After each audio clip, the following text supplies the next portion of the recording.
The great chamber of the Galactic Council was a testament to the majesty and coldness of the cosmos. It stretched for nearly a mile in every direction, a cavernous space that could have housed mountains. Its walls were not built, but grown, living crystal that pulsed with a soft, hypnotic blue light, as if the heart of some colossal, slumbering beast beat within.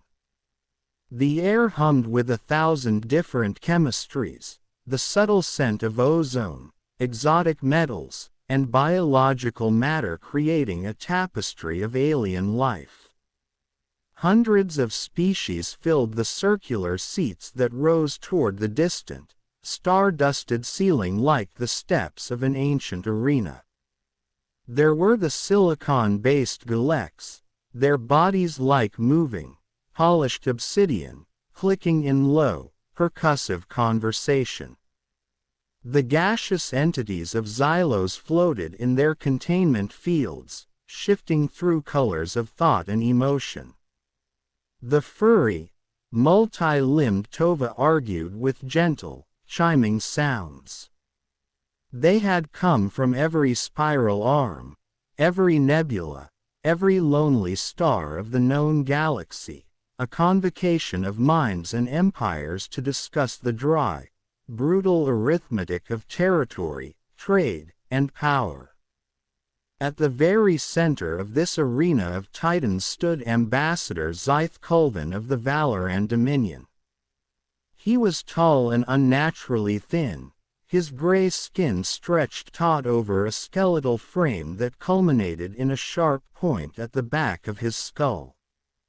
His 4 eyes, set in a vertical line, blinked in a precise, sequential rhythm as he waited for the ambient noise of the chamber to die down. He represented an empire that had, through relentless expansion and flawless military doctrine, conquered 43 sentient species. He was the embodiment of that success, confident, ruthless, and utterly convinced of his people's manifest destiny. Behind him, a massive holographic display shimmered into being, showing a small, achingly beautiful blue and green planet spinning slowly in the velvet darkness of space. It was a jewel, serene and unassuming. Honored members of the council, Zyth began, his voice amplified by the chamber's perfect acoustics to reach every ear, every sensory organ. I come before you today with a simple, prosperous request. The Valor and Dominion wishes to expand its developmental and protective stewardship into Sector 447. Scans indicate this sector contains vast, untapped deposits of hyper-dense minerals and zero-point energy sources that, once properly harnessed, will fuel the galactic economy for centuries to come. A polite murmur ran through the assembled delegates. Sector 447 was on the galactic rim, a backwater far from the bustling trade lanes and the scheming of the core empires. Most species had deemed it not worth the effort of a serious survey. It was a quiet place, and in a galaxy teeming with noise, quiet was synonymous with insignificant. There is, however, a minor complication, Zyth continued, his tone implying a triviality, an administrative footnote. He pressed a control on the delicate wrist device he wore. The hologram of the planet vanished, replaced by the image of a creature. It stood upright on 2 legs, its body soft and exposed, devoid of natural armor. It had only 2 eyes, positioned on the front of its round head, and its hands seemed designed for manipulation, not combat. This, Zyth announced, a hint of condescension in his voice, is a human. They have recently, and rather ambitiously, established a small colonial presence on a world in Sector 447. They call it New Helsinki. The Dannery ambassador, a formidable being named Kathera, leaned forward in her seat. Her body was covered in thick, emerald green scales that had deflected assassins' blades on 3 separate occasions. Very little surprised her anymore, and even less impressed her. Her vertical pupils narrowed as she studied the image. "And what, Ambassador Zyth, do you know of these humans?"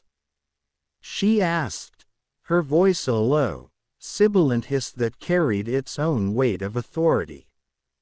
Zyth offered a smile, revealing rows of small, needle-sharp teeth. "Very little, Ambassador Kathera, because there is very little to know. They achieved rudimentary interstellar travel less than 100 of their years ago. Their technology is a patchwork of barely understood principles. They have no natural armor, no venom, no claws or fangs to speak of. They are biologically fragile, requiring sleep for approximately 1/3 of their existence, a profound vulnerability. They die from temperature fluctuations that most of us would find merely uncomfortable." He paused, letting the image of the soft, vulnerable creature sink in.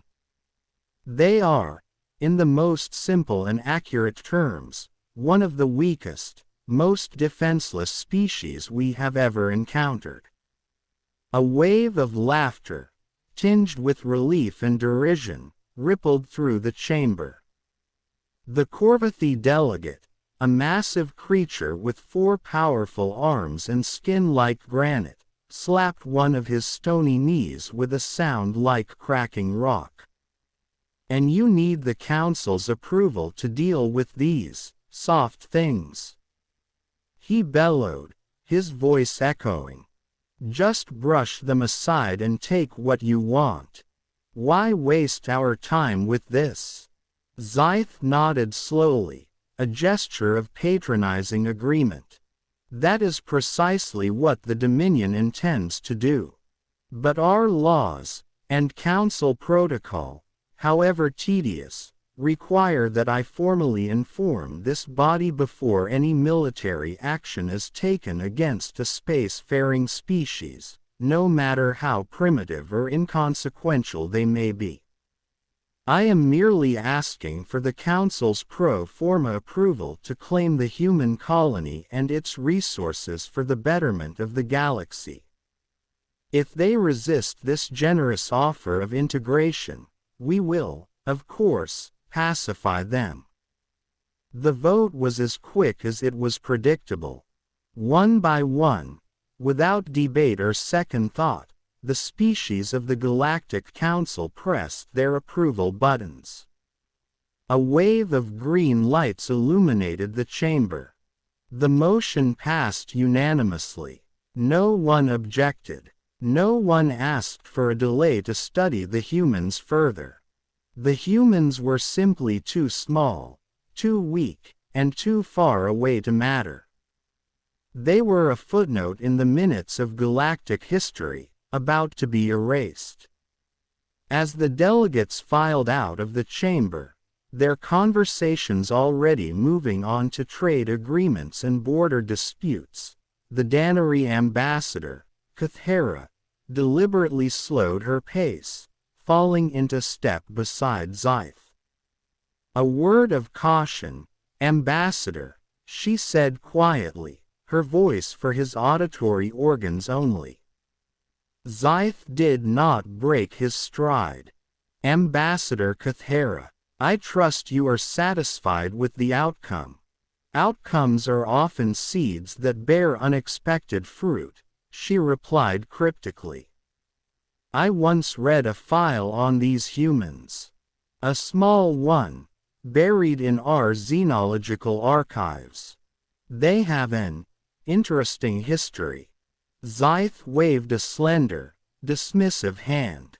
All species have interesting histories, Ambassador. Myths of great heroes, tales of overcoming adversity. What matters is their present capabilities. And their capabilities are nothing. Kathera stopped, forcing him to turn and face her. Her reptilian eyes held his, unblinking. Perhaps. But the file mentioned something curious. These humans, on their home world, they were once prey. Small and weak, as you say. Yet somehow, they became the dominant species on a world teeming with monsters. They killed creatures 10 times their size. They spread across every corner of their planet, from the frozen poles to the boiling equator. They even killed each other in numbers so vast it should have ended their species entirely. Yet, they not only survived, they thrived. Does that not concern you, even slightly? Zyth let out a dry, rasping laugh that held no warmth. Old stories and legends. Every primitive culture has them. The Valoran Dominion has conquered 43 species. We have faced hive minds that thought as one, telepaths who could shatter minds, and warriors who could tear our ships apart with their bare hands. All now serve the Dominion, or their ashes fertilize our gardens. These humans, with their soft skin and their need for sleep, will simply be number 44. Kathera studied him for a long, silent moment. She saw not a diplomat, but a predator so accustomed to being the hunter that he could not conceive of becoming the hunted. She had tried. That was all her conscience, a thing many in the galaxy believed the Dannery lacked, required. Then I wish you a swift and profitable campaign, Ambassador Zyth, she said, her tone flat and final. She turned and walked away, her scales clicking a soft, rhythmic tattoo against the crystal floor, a sound like a countdown. Zyth watched her go, then glanced back at the now empty center of the chamber. A minor irritation. The humans were irrelevant. Their history was a campfire tale. Soon, they would be a memory. 12,000 light years away, in a quiet corner of a quiet sector, a world turned on its axis. New Helsinki was a gentle planet, a tapestry of deep green forests, crystal clear lakes, and rolling meadows under a soft yellow sun. The air smelled of pine, damp earth, and the faint, sweet scent of the native night-blooming flowers. In a small, well-tended garden on the edge of the main settlement, a little girl named Sophia ran, her bare feet kicking up soft clods of earth. She was 7 years old, a bundle of boundless energy with a wild mane of dark, curly hair that refused to be tamed. A gap where her 2 front teeth had been gave her smile a charming, lopsided quality. In her hands, she carried a piece of paper, a treasure created with painstaking care and a full set of wax crayons. "Papa, Papa," she shouted, her voice cutting through the peaceful afternoon air. "Look what I made at school today." Her father, Anders, looked up from the vegetable patch, his hands deep in the rich, dark soil.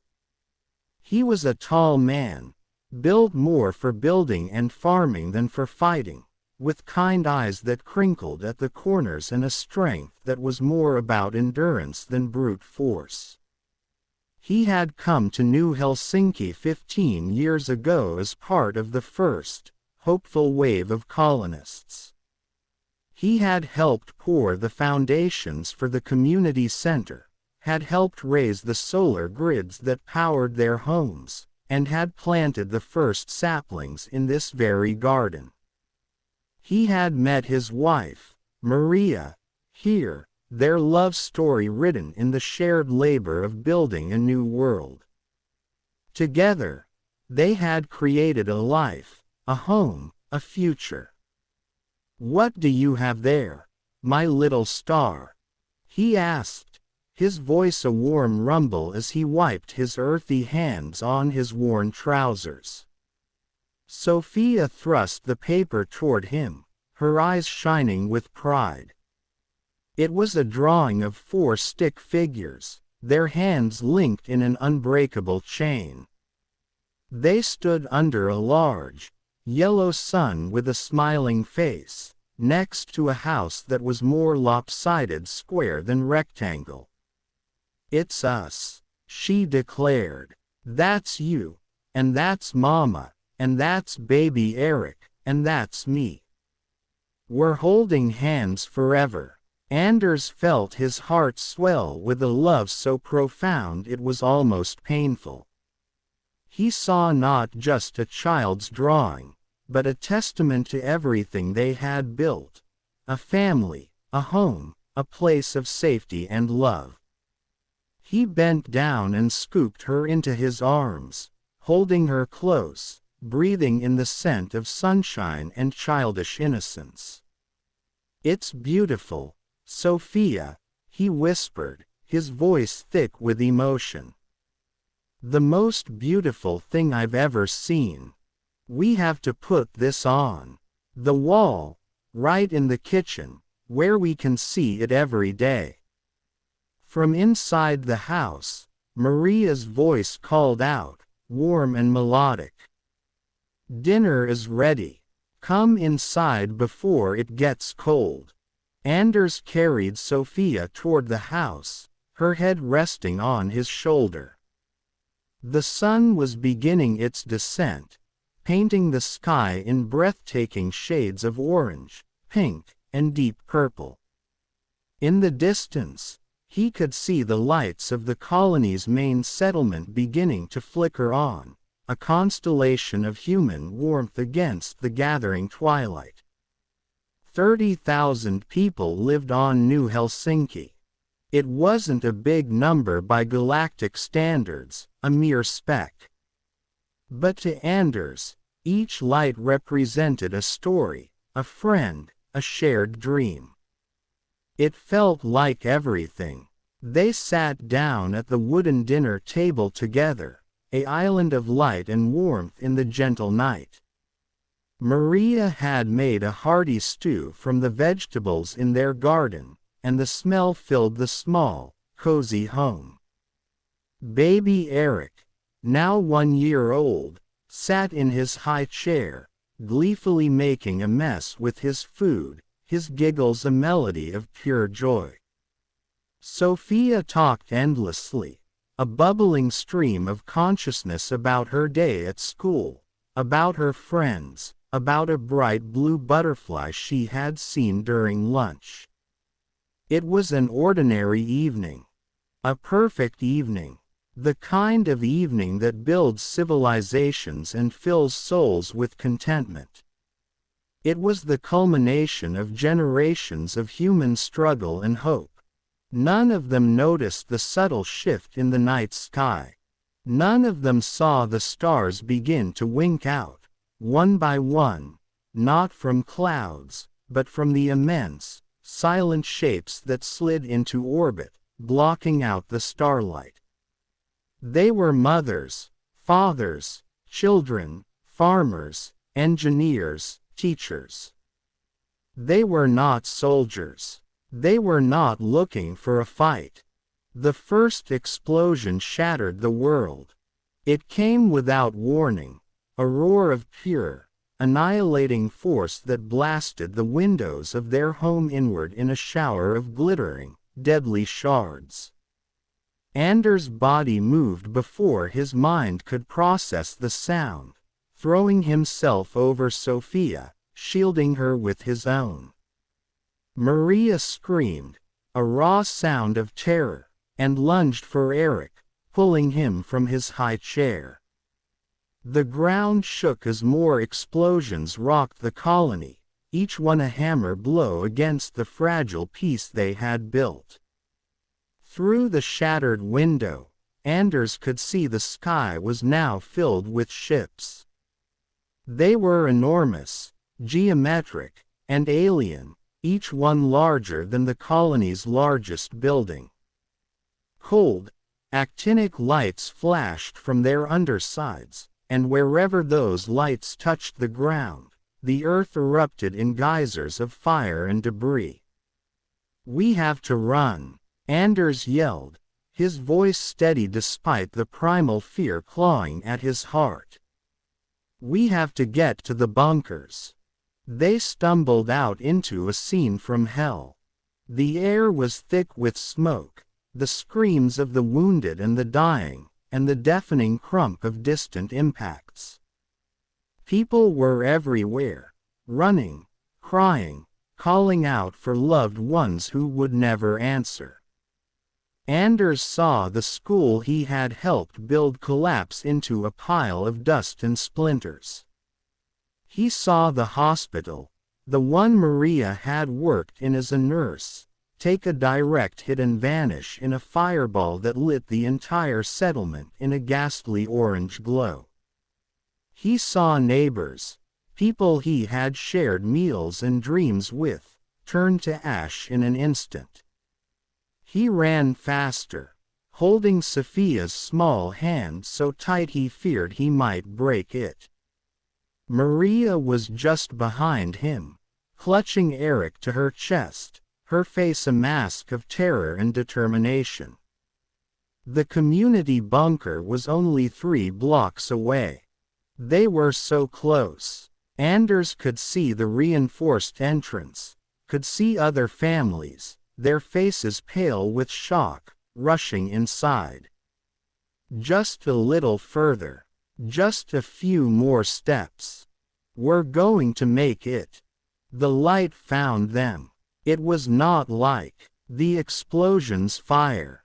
It was purer, colder, a lance of focused energy that descended from one of the ships hovering directly overhead. It did not roar, it hissed. Anders felt nothing. One moment he was running, his daughter's hand a desperate, living connection in his. The next moment, there was only a profound silence and an expanding darkness. There was no pain, no time for a final thought, no moment of understanding. His last, fading spark of consciousness registered not the face of his killer, not the name of his god, but the crumpled piece of paper, somehow still clutched in his other hand. The 4 stick figures, still holding hands under the yellow sun. The attack, a clinical, systematic eradication, lasted 6 hours. When it was over, the colony of New Helsinki was no more. In its place was a scorched plain of glass and ash, dotted with the skeletal remains of buildings. 12,000 human beings, men, women, and countless children like Sophia, were dead. They had not been soldiers. They had been a community. They had been a family. The Valoran soldiers, clad in sleek, impersonal armor, walked through the ruins, their scanners pinging as they swept for any lingering signs of life. They found very few. On the bridge of his flagship, the Eternal Dominion, Admiral Torv watched the final tactical displays with a sense of professional satisfaction. The operation had been a textbook example of orbital bombardment. Minimal resistance, no casualties on the Valoran side. The humans had died exactly as the briefings had predicted, like the weak, fragile creatures they were. Send a message to their homeworld, Earth, he ordered his communications officer, his voice devoid of any emotion beyond board efficiency. Inform them that their colony has been legally claimed by the Valoran Dominion. They have one standard month to surrender all remaining colonies and submit to our rule. If they refuse, they will be exterminated. He then turned and retired to his quarters. It had been a long day, but a successful one. Soon, the Dominion would control all of Sector 447 and its valuable resources. The humans would either surrender or die, and either outcome was perfectly acceptable to him. He did not spare a thought for the names of those he had killed. They were numbers on a report, statistics, acceptable losses in the grand, unstoppable march of valor and progress. He did not know about a little girl named Sophia, or her drawing. He did not know about Anders and his desperate, loving shield. He did not know about Maria's final scream, or Eric's innocent giggle. He did not know that in the cooling ashes of New Helsinki, a human rescue team would eventually find that single, crayon drawing, miraculously preserved amidst the devastation. They would find it still clutched in the carbonized remains of a father's hand. And they would weep. He did not know any of this. But he would learn. On Earth, the message from the stars arrived at 3:47 a.m. Greenwich Mean Time. It was a data packet of cold, untranslatable symbols at first, then a video recording of the attack on New Helsinki from orbital vantage points, followed by Admiral Torv's ultimatum. The night shift at the Global Listening Post in Switzerland was the first to see it. The initial confusion quickly gave way to a cold, spreading horror. Within minutes, every major government on the planet had been notified. Sleepy world leaders were dragged from their beds, their faces aging decades in the harsh light of briefing room screens. Within hours, every news network, every social media platform, every public screen was broadcasting the same horrific images. The burning ruins of a peaceful colony. The massive, pitiless Valoran warships. The steadily climbing body count as more information was pieced together from the fragmented colonial database. 12,000 dead. The number was repeated in a stunned whisper across the globe. It wasn't an abstract figure from a history book. It was farmers and teachers and doctors. It was children in their classrooms. It was entire families, erased from existence in a single, silent night from the sky. The world watched, first in disbelief, then in a grief so vast it seemed to suck the air from the planet. And then, slowly, insidiously, the grief began to curdle. It turned into something else, something cold, hard, and razor-sharp. It was a feeling humanity knew well, an old, familiar ghost stirring in its DNA, rage. The emergency session of the United Nations was the largest in human history. The General Assembly Hall in New York was packed, with every nation sending their highest-level representatives. Old enemies who had not spoken in decades, whose borders were fortified and whose histories were written in blood, now sat side by side. The delegate from the United States shared a datapad with the delegate from China. The representative from India poured water for the representative from Pakistan. The ancient grudges, The generations of distrust, the petty squabbles over territory and ideology, all of it melted away in the face of an existential truth. They were all human, and humanity had been attacked. When the Valoran ultimatum was read aloud by the Secretary General, her voice trembling with barely suppressed emotion, "Surrender all colonies, submit to our rule, or face extermination," a profound silence fell over the hall.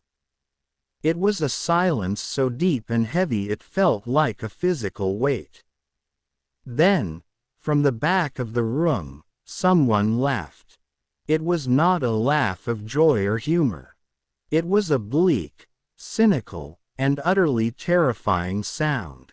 It was the laugh of a species that had looked into the abyss of its own extinction so many times that the threat had lost its power to intimidate.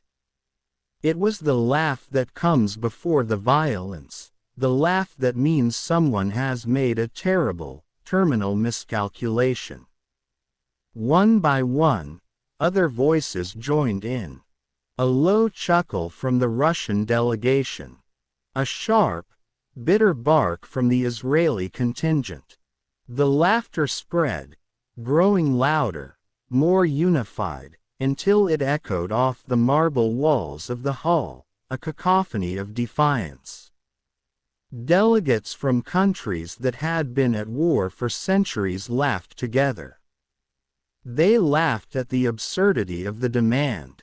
They laughed at the sheer, unmitigated arrogance of these alien creatures who thought they could threaten humanity and expect submission.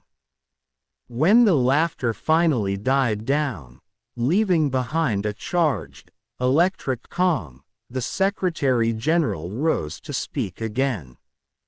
The tremor was gone from her voice, replaced by a steely resolve. "I believe," she said, her words clear and precise, "that our response should be equally clear."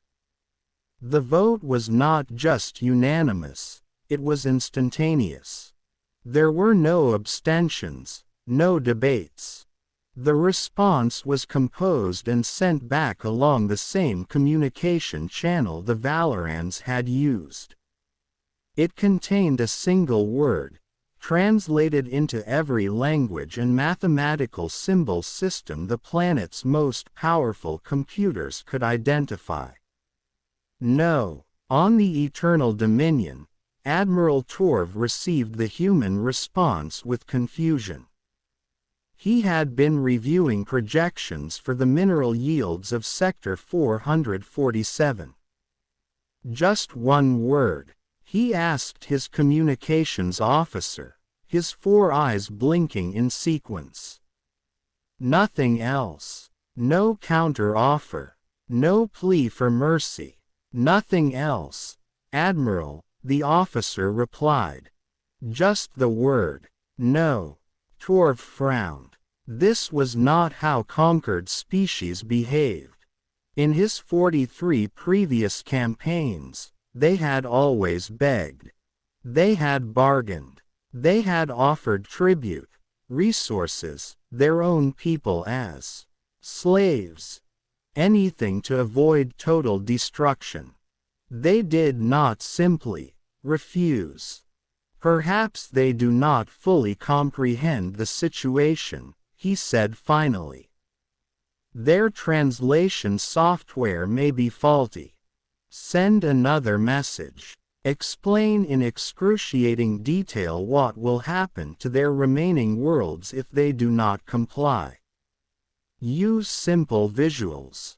The message was sent, a graphic depiction of Earth being scoured by plasma fire. The response came back within the hour. It was the same single word. "No." Admiral Torv felt the first, faint stirring of unease in his chest. Something was wrong. The intelligence profiles, the biological assessments, the technological analyses, they had all pointed to a weak, primitive, and psychologically pliable species. They were supposed to be afraid. Why were they not afraid? He did not know it yet, but he had just made the worst mistake of his life. He had attacked a species that had spent its entire bloody history forgetting how to surrender. He had killed their children. And in doing so, he had awakened something that had slumbered for generations, something that had been buried under the comforts and distractions of modern civilization. He had awakened the human capacity for total, absolute, and unforgiving war. On Earth, the transformation happened with a speed that defied all prediction. In the first 72 hours after the attack, the Global Emergency Coalition was formed, bypassing all existing political structures. Nations that had threatened each other with nuclear annihilation just weeks before now shared their most advanced military secrets freely. Firewalls came down. Databases were merged. The sum total of human scientific and industrial knowledge became a single, open-source weapon. Factories that had built cars, televisions, and children's toys shut down overnight. The silence of the assembly lines was broken days later by a different sound, the shriek of metal being forged into armor plating, the roar of engines being tested for starships, the hum of 3D printers fabricating plasma rifles. There was no arguing. There was no debate. There was no time for politics or profit. 12,000 people were dead, and humanity had only one unified thought, a thought that echoed in every language on the planet: make them pay. In a secure, subterranean command center buried deep beneath Geneva, a woman named Elena Vasquez sat at a stark metal desk, staring at a holographic image of New Helsinki, the before picture. It showed a green, vibrant world. She had been unanimously appointed Supreme Commander of humanity's combined military response. She was in her late 50s, with sharp features, steely gray hair cut short, and eyes that had seen the worst of human conflict in 3 separate wars. She had never lost a battle. But this was different. This was not a war between nations. This was a war for the right to exist. On her desk was not a strategic map, but a file. A simple digital file containing the photographs, names, and brief biographies of every single person who had died on New Helsinki. She had forced herself to look at each one. She had read their stories. She had memorized their names. She had promised herself, silently and with the full weight of her soul, that she would remember them until the day she died. One photograph in particular held her gaze. A little girl with dark, curly hair and a gap-toothed smile that could light up a room. According to the file, her name was Sophia. She was 7 years old. She liked to draw pictures of her family. Elena reached out and traced the holographic image with a calloused finger. Her own daughter, safe at university on Mars, was only a few years older. "I promise you, little one," she whispered into the silence of the room, her voice low and fierce. "They will pay for what they did. Every single one of them. I will make sure of it." Outside her window, the sun was rising over the Swiss Alps. But across the planet, a different kind of dawn was breaking. The war machine of humanity was beginning to move, not with the slow, grinding bureaucracy of old, but with the frantic, focused energy of a species possessed.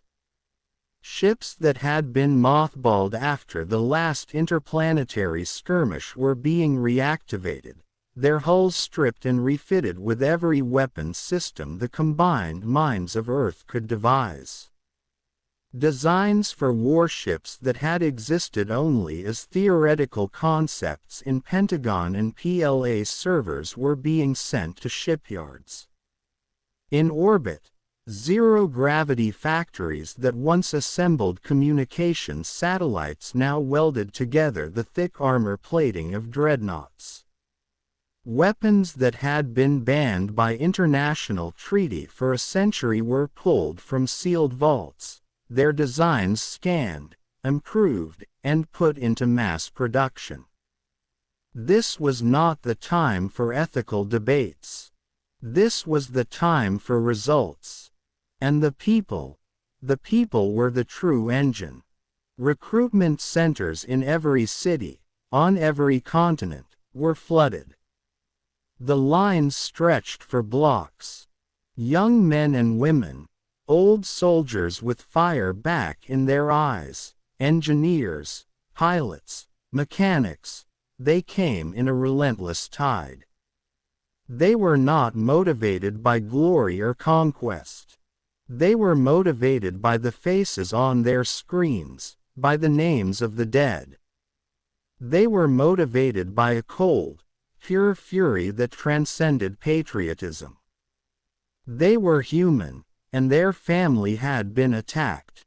The Valorans had thought they were attacking a weak and primitive species. They were about to discover the terrifying truth that humanity's greatest strength was not its technology, nor its physical power, but its frightening, limitless will when its back was against the wall. On the Eternal Dominion, Admiral Torv's unease was blossoming into full-blown concern. 2 weeks had passed since the attack on New Helsinki. He had expected a cascade of surrender messages from human space.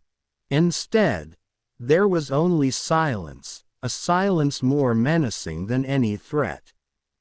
His scout ships, sent to probe the outer edges of human territory, reported strange, massive energy signatures and unprecedented levels of industrial activity.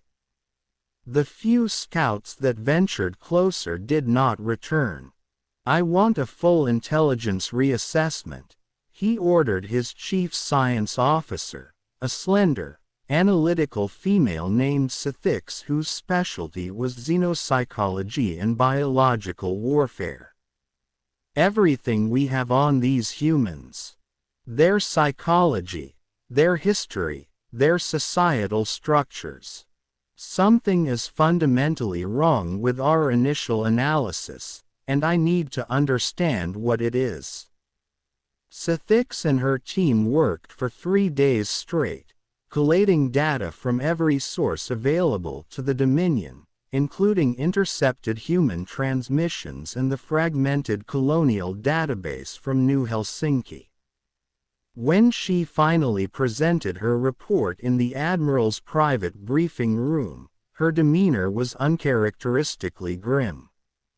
"Admiral," she began, her voice carefully neutral, "the humans are significantly more complex and dangerous than our initial assessment indicated. We made a critical error in judging them by their baseline physiology." She called up a holographic display. "They evolved on a high-gravity world, Class 9, with extreme environmental volatility. They are not the strongest species on their planet, nor the fastest. They survived and achieved dominance through 2 primary, interlinked mechanisms." The display showed a simulation of primitive humans on a savanna, chasing a large, antlered creature. First, what they call persistence hunting. A human cannot outrun most of its prey over a short distance. But it can outlast almost anything. They would simply follow their target for hours, sometimes for days, across dozens of miles, until the animal collapsed from sheer exhaustion.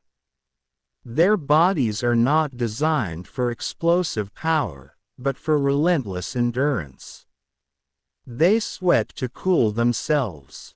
Their physiology is a masterpiece of thermal regulation and energy conservation for the long haul. Admiral Torf shifted uncomfortably in his chair. A primitive technique, irrelevant in an age of starships. With respect, Admiral, the psychology behind it is anything but irrelevant, Sithix countered. She pulled up another image, this one of humans gathered around a fire at night, holding spears, their eyes watching the darkness beyond. The second mechanism is pack bonding. Humans form intense, irrational emotional connections not just to their genetic relatives, but to their entire social group. These bonds are a powerful survival driver. When the group is threatened, they will sacrifice themselves for it without hesitation. They will fight far beyond their physical limits. They will pursue threats until those threats are eliminated, regardless of the cost to themselves. Interesting, Torf said slowly. But surely this applies only to their immediate family units, their tribes. We attacked a single, distant colony, not their core family groups. Sithix hesitated, a sign of deep professional unease. That is where the situation becomes concerning, Admiral. Human pack bonding is not limited by genetics or proximity. They extend these bonds to friends, to communities, to abstract concepts like nations, or even their entire species. When we attacked New Helsinki, we did not, in the human mind, simply kill 12,000 individuals. We attacked their entire pack. We attacked all of them. Every human in existence now considers themselves to be under direct threat. Every human now views the Valoran Dominion as a predator that must be eliminated. Torf stared at her. You're telling me that by attacking one colony, we've made the entire species our enemy? Effectively, yes. And there is more. Sithix pulled up another display, showing complex brain scans and chemical analyses. Human bodies produce a specific cocktail of neurochemicals during periods of extreme stress, trauma, and particularly, rage. These chemicals suppress pain, fear, and the need for sleep. They can allow humans to function for days without rest, to ignore injuries that should be crippling, and to access levels of strength and aggression far beyond their normal baseline. Admiral Torf felt a cold knot tighten in his stomach. You're telling me that by attacking them, we've made them stronger? In a physiological and psychological sense, yes. Under normal conditions, humans are relatively fragile. But under threat conditions, particularly a threat to their young, they undergo a transformation. Their historical records are filled with instances of individual humans performing impossible physical feats when their children were in danger. Lifting vehicles, fighting through fatal wounds, continuing to function long after their bodies should have shut down. The Admiral sat in silence for a long moment, the implications settling like a lead weight. Then he asked the question that had been forming in his mind since the beginning of this terrifying briefing. What happened to the other predators on their home world? The ones that were larger, faster, and stronger than the humans. Sithix looked at him with something that might have been pity. The humans killed them, Admiral. All of them. Every major predator species on Earth was systematically driven to extinction by humans. And they didn't just hunt them for food. Historical records indicate that humans would specifically target creatures that threatened their communities and pursue them until not a single one was left. They have a word for this behavior, a concept that is central to their psychology. What word? Torv asked, almost afraid of the answer. Revenge, Sithix said softly. The word hung in the air between them, simple and devastating. Admiral Torv, who had commanded fleets against 43 species, who had seen enemies that were faster, stronger, and better armed, felt a chill that had nothing to do with the ship's environmental controls. He had never faced an enemy like this. An enemy that could not be intimidated. An enemy that would not stop. An enemy that would follow him across the galaxy for years, for decades, for generations if necessary, until he and everything he represented were dust.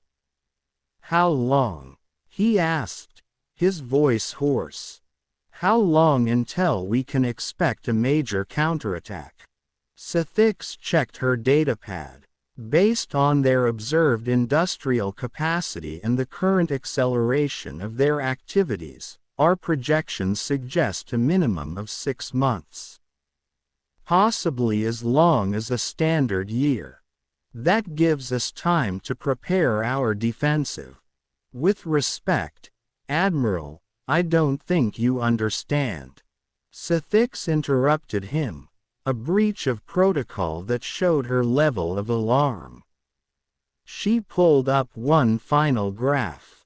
It showed a line representing human industrial output over the past 2 weeks. The line was not climbing steadily. It was arcing upward at a near vertical angle that defied all known economic and biological models. This is their production rate. They are building weapons and warships faster than any species we have ever encountered. They are working in shifts around the clock. They are not pausing. They are converting their entire civilization to a war footing at a rate that is, by all logic, unsustainable. Unsustainable. Torv grasped at the word. Yes, under normal circumstances. But these are not normal circumstances. Admiral, they are not sleeping. They are not resting. They are not even eating properly. And they do not care. Their bodies are consuming themselves from the inside out, fueled by these stress chemicals and sheer willpower. They will keep going until they either defeat us or die trying. There is no middle ground.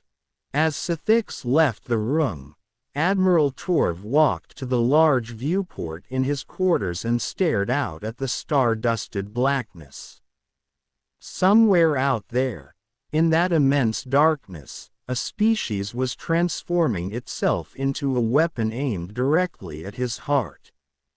He had thought this would be an easy conquest, a simple expansion. He was beginning to realize, with a dawning, horrific clarity, that he had not just started a war. He had kicked a hornet's nest. And now the entire swarm was coming for him. On the human flagship, newly christened Remembrance, Elena Vasquez prepared to address not just her military, but every man, woman, and child of humanity.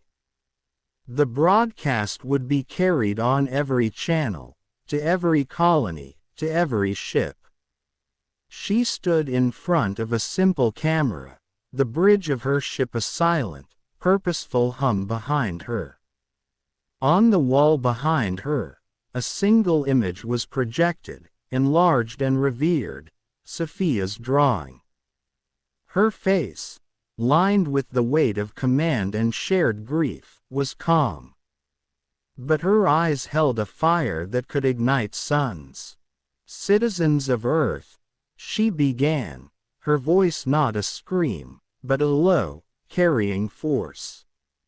"Citizens of Mars, of the Jovian moons, of every outpost and ship that carries the name of humanity.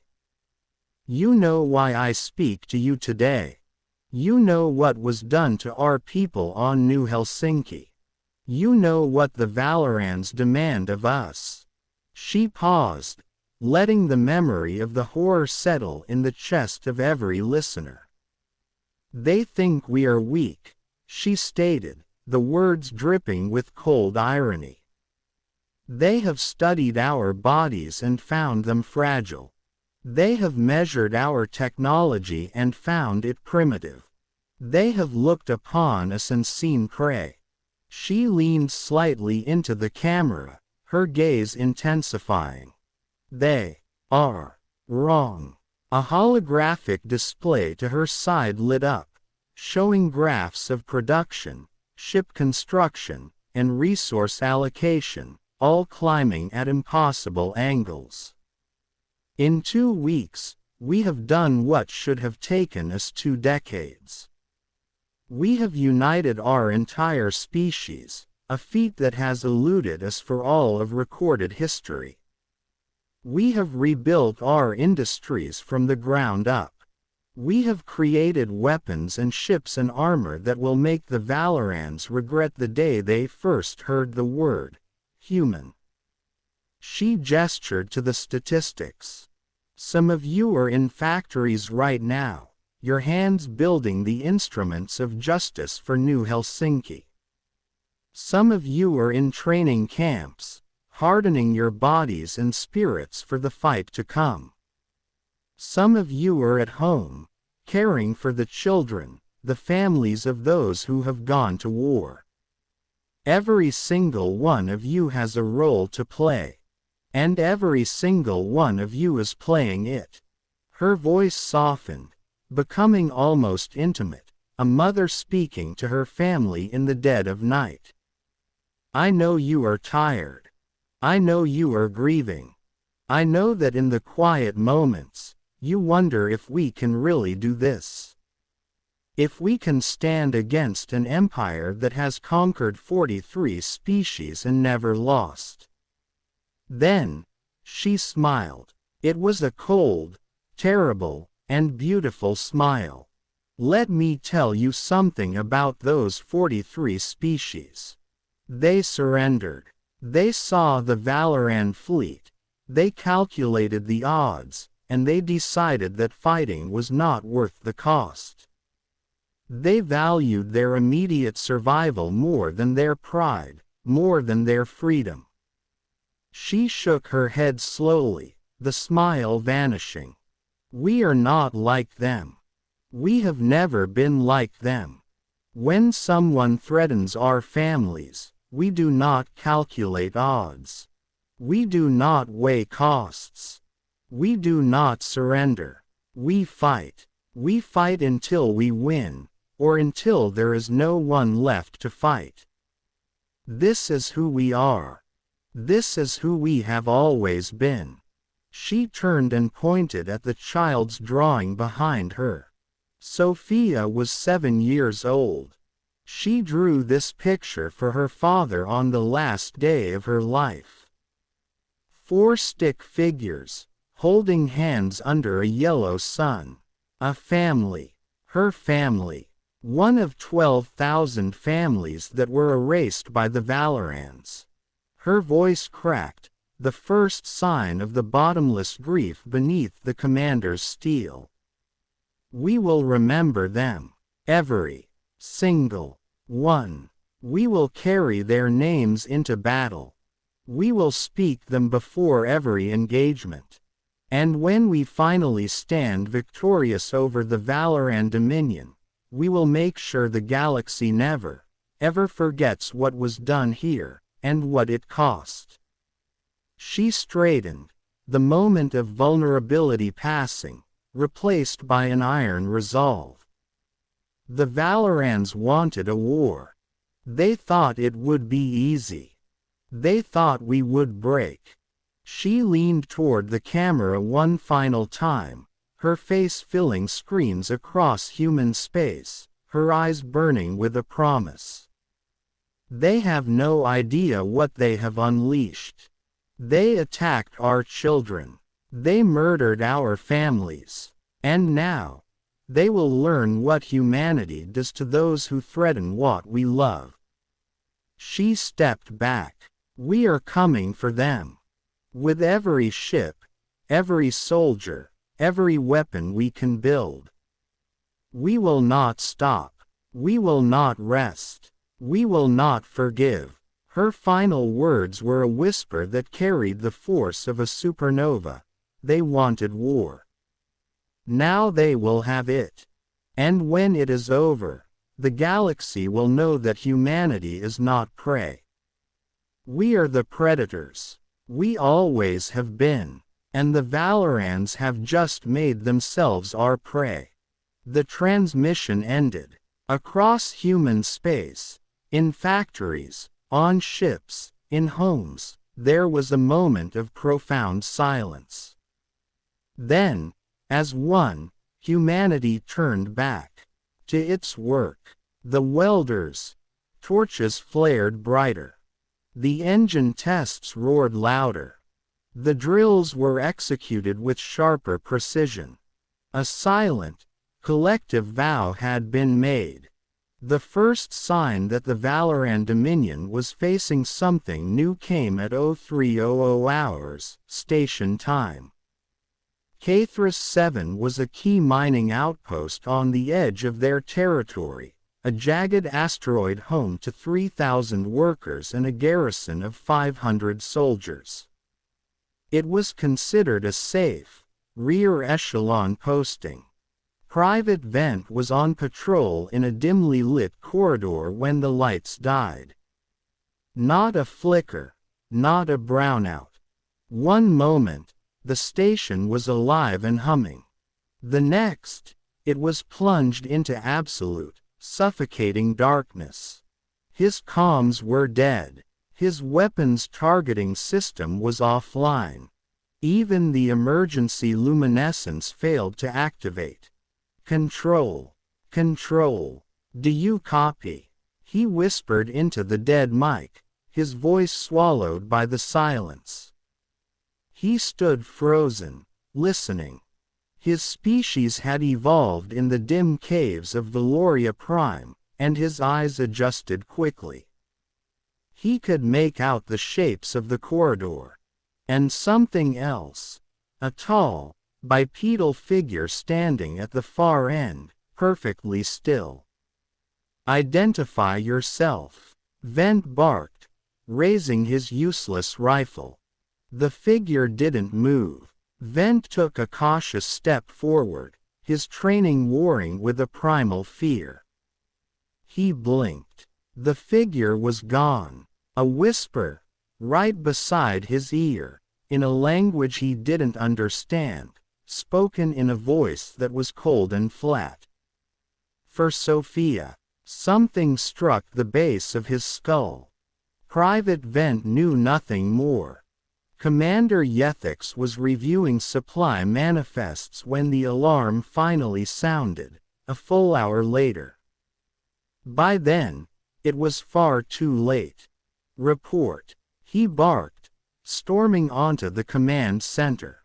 We've lost contact with 17 guard posts. Power is out in sectors 4 through 12. And, we've found bodies, Commander. The communications officer's voice trembled. 43 so far, all killed silently. No struggle. How? Yethix demanded, a cold dread seeping into his veins. Security footage is mostly offline. We recovered a few seconds from a backup battery. The officer played the grainy hologram. 2 Valoran guards stood at their post.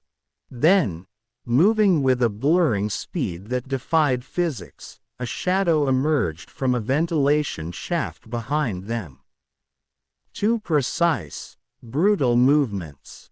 The guards fell. The figure paused, looking directly at the camera. It was a human.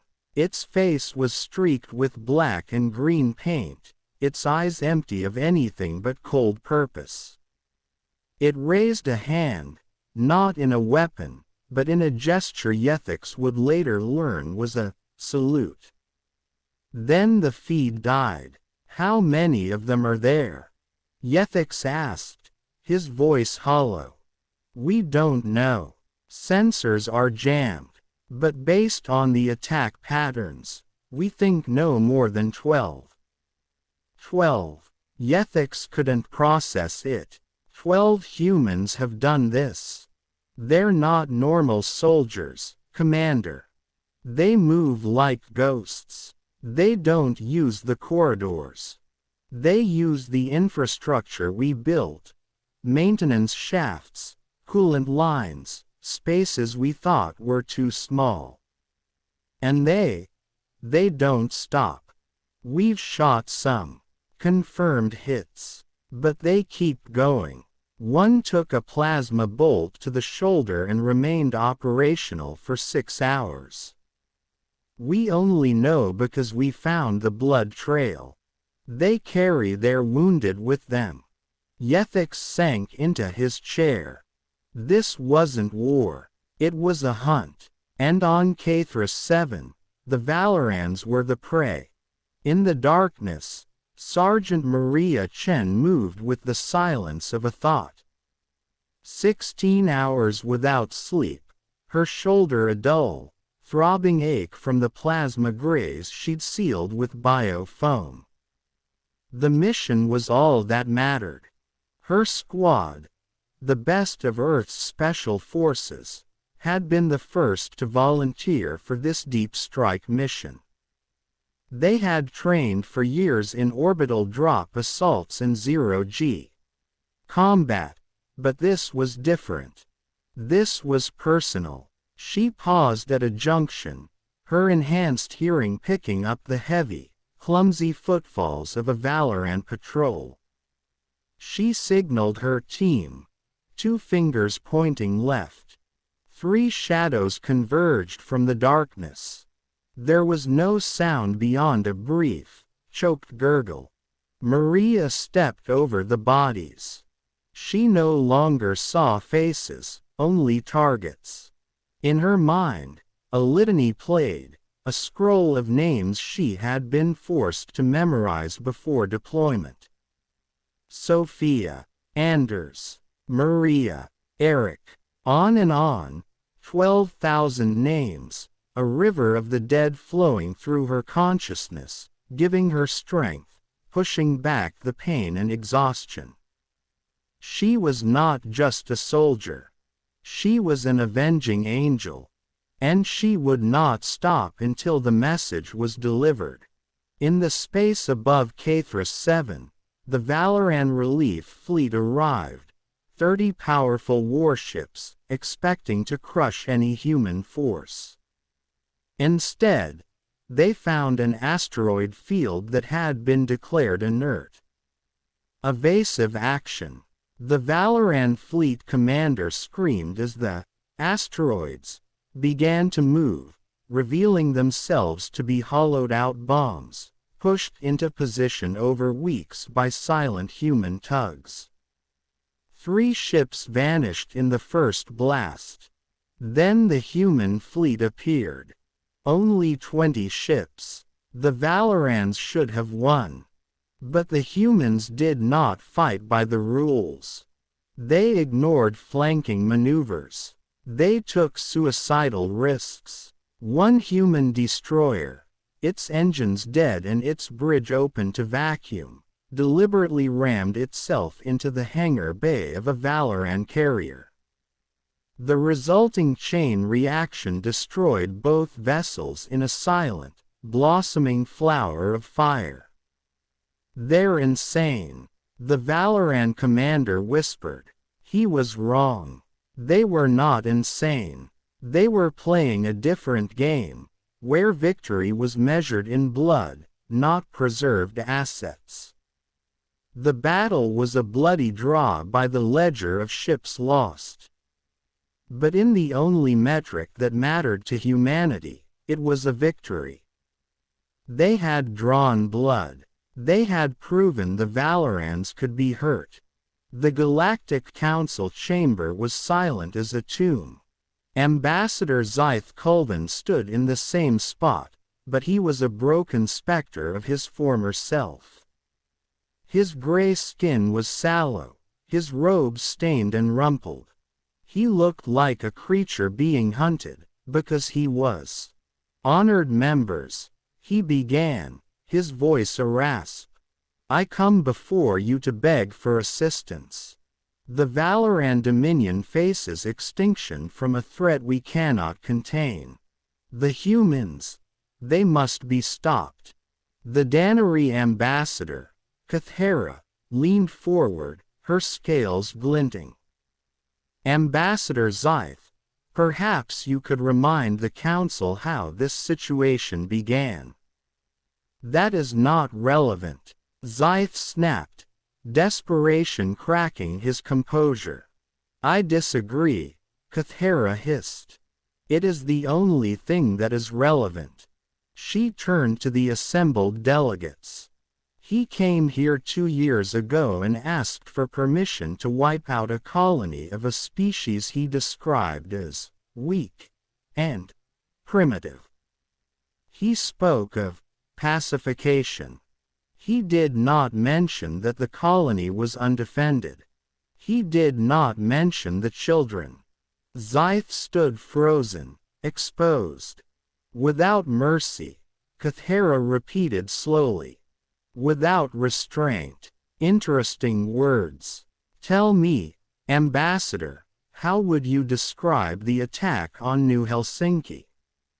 "It was a military operation," Zyth cried. "A strategic necessity. Against schools," she roared, her voice echoing in the crystal silence. "Against hospitals. You saw a weak species on a world you wanted, and you took it. You were warned. I warned you. In this very chamber, I told you of their history. You dismissed me." She looked at the other delegates. "He expects our sympathy. He will find none. He started this war, and now he expects us to finish it for him. But we will not, for if we intervene, we will be next." The Korvathi delegate, the same one who had laughed 2 years prior, spoke, his voice now heavy. "She is right. We have studied the humans. They once fought a war among themselves that killed 70 million of their own. And they kept fighting. They do not fight for territory or resources. They fight for revenge. And there is no force in this galaxy more dangerous." One by one, the delegates voted. Neutrality. The Valoran Dominion would face the humans alone. As they filed out, Kathera paused by Zyth. "I told you," she said softly. "You should have listened." He stood alone in the vast chamber, the pulsing blue light of the walls mocking his despair. The galaxy had abandoned him. On the Remembrance, Elena Vasquez received the news. The Council refused them. "They're on their own." "Good," Elena said, her eyes on the tactical display. The human fleet was a spear aimed at the heart of Valoran space, Valoria Prime. "It's time to end this." Admiral. Her aide, Captain Torres, said cautiously. An invasion of their homeworld.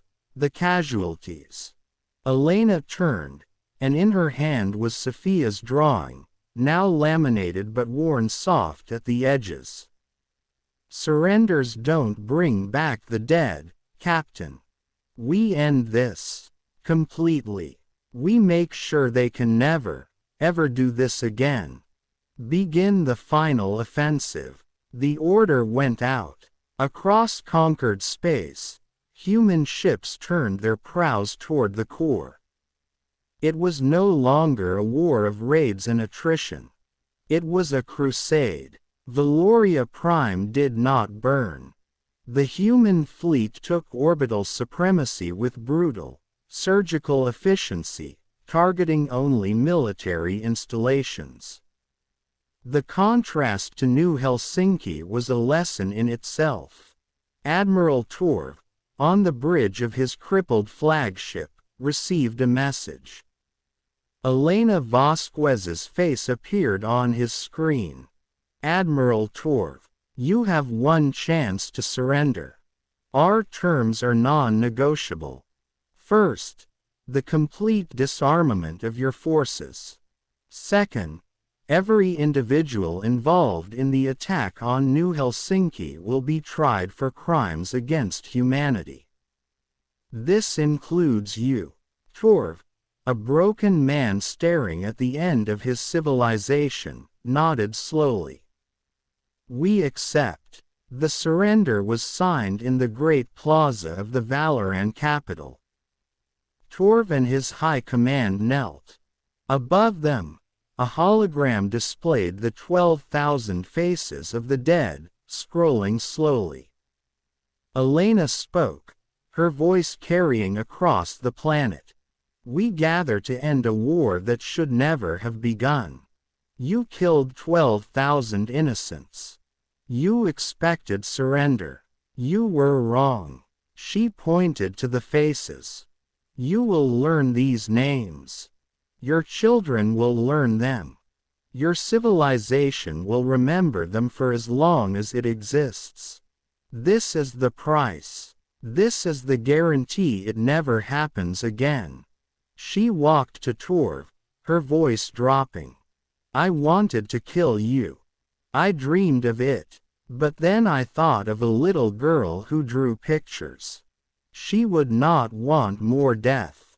She would want peace. So we will show mercy, not because you deserve it, but because we refuse to become what you are. The war was over. A week later, a message was broadcast galaxy-wide, in every known language. We are humanity. We were attacked. We were told to surrender or die. We did not surrender. The war is over.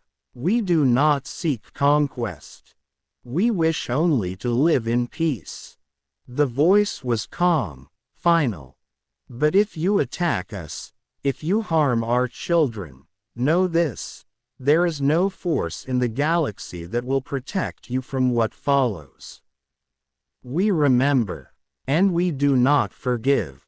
On the remembrance, Elena Vasquez looked at the stars, Sophia's drawing in her hand. The cost had been immense. Nearly 500,000 human lives. But the promise had been kept. I kept my promise, little one, she whispered. She folded the drawing and placed it in her pocket. The galaxy had learned its lesson. Humanity was not prey. They were the guardians of their own, and the ghosts of New Helsinki would forever stand watch, ensuring no one ever made that mistake again. The war was over, but the memory would live on, a silent, eternal sentinel in the dark.